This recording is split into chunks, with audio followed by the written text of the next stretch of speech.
پہنچ گئی ہے اور آہستہ آہستہ بالکل خشک ہونے کے قریب ہے، جیسا کہ دجال نے بیان کیا تھا۔ The lake where Christians believe Jesus walked on water has declined to its lowest level in 100 years, an Israeli official said on Tuesday. The lake has fallen to its lowest level for a century. تیسرا سوال اس نے اسرائیل کے مشرق کے اندر موجود زگر کے چشمے کے بارے میں پوچھا، جس پر اس وقت بھی یہودیوں کا قبضہ ہو چکا ہے۔ اس کے بعد دجال کا اگلا سوال تھا گولان کی پہاڑیوں کے بارے میں، جنہیں 1967 کی جنگ کے اندر اسرائیل نے شام سے چھین لیا تھا، اور اس پہاڑی علاقے کی سب سے اونچی چوٹی ہے جبل الشیخ، جہاں پر ایک طرف سے بیت المقدس اور دوسری طرف اس کے نیچے سے دمشق نظر آتا ہے۔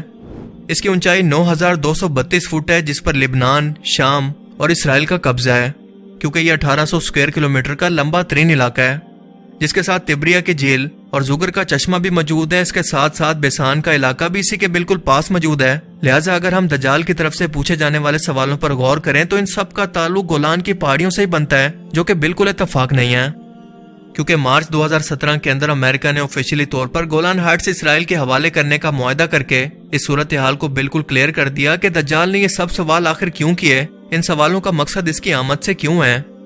اب ذرا اس ٹائم لائن کو آپس میں جوڑتے جائیں۔ ہم سبھی لوگ جانتے ہیں کہ جنگوں کے اندر اونچے علاقے یا پھر پہاڑی علاقے کی کیا اہمیت ہوتی ہے، خاص طور پر جب ان پہاڑوں کے نیچے جنگ کا میدان موجود ہو۔ دجال کا ظہور تیسری عالمی جنگ کے بعد ہوگا، جب امام مہدی علیہ السلام آرمیگڈن یعنی جنگ ہرمجدون کے اندر مسلمانوں کی قیادت کریں گے، اور اس کے بعد دجال کا ظہور ہوگا، جسے قتل کرنے کے لیے عیسیٰ علیہ السلام تشریف لائیں گے۔ بائبل کے مطابق اس جنگ کا میدان اسرائیل کے مغرب کے اندر اسی گولان ہائٹ کی پہاڑیوں کے میدان کو بتایا گیا ہے، اور حق و باطل کے اس جنگ کا ذکر احادیث مبارکہ کے اندر بھی موجود ہے۔ اسرائیل نے گولن ہائٹس پر قبضہ کر کے اس جنگ کی تیاری شروع کر دی اور صرف اپنے مسیح دجال کے انتظار میں ہے کہ وہ کب دنیا کے سامنے ظاہر ہو کر اپنی خدائی کا اعلان کرے اور یہودی قوم کی بادشاہت کو سنبھال کر مسلمانوں کے خلاف جنگ کرے۔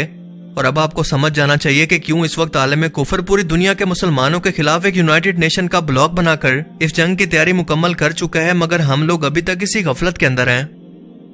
ان حالات اور نشانیوں سے اب اندازہ لگانے کی کوشش کریں کہ اس آخری زمانے کے اندر آخر کتنا وقت باقی ہے۔ میری ذاتی رائے کے مطابق آدھی صدی یعنی 40 یا 50 سال ہی قیامت آنے کے اندر اس وقت باقی ہیں۔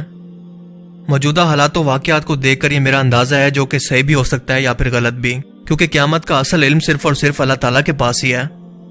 لیکن سب سے اہم سوال یہ ہے کہ کیا ہم نے اس وقت کی تیاری کر لی ہے، اور اگر یہ سب نشانیاں دیکھ کر اب بھی ہماری آنکھیں نہیں کھلتی تو آخر کب کھلیں گی؟ اللہ تعالیٰ ہمیں سمجھنے کی اور نیک عمل کرنے کی توفیق عطا فرمائے، آمین۔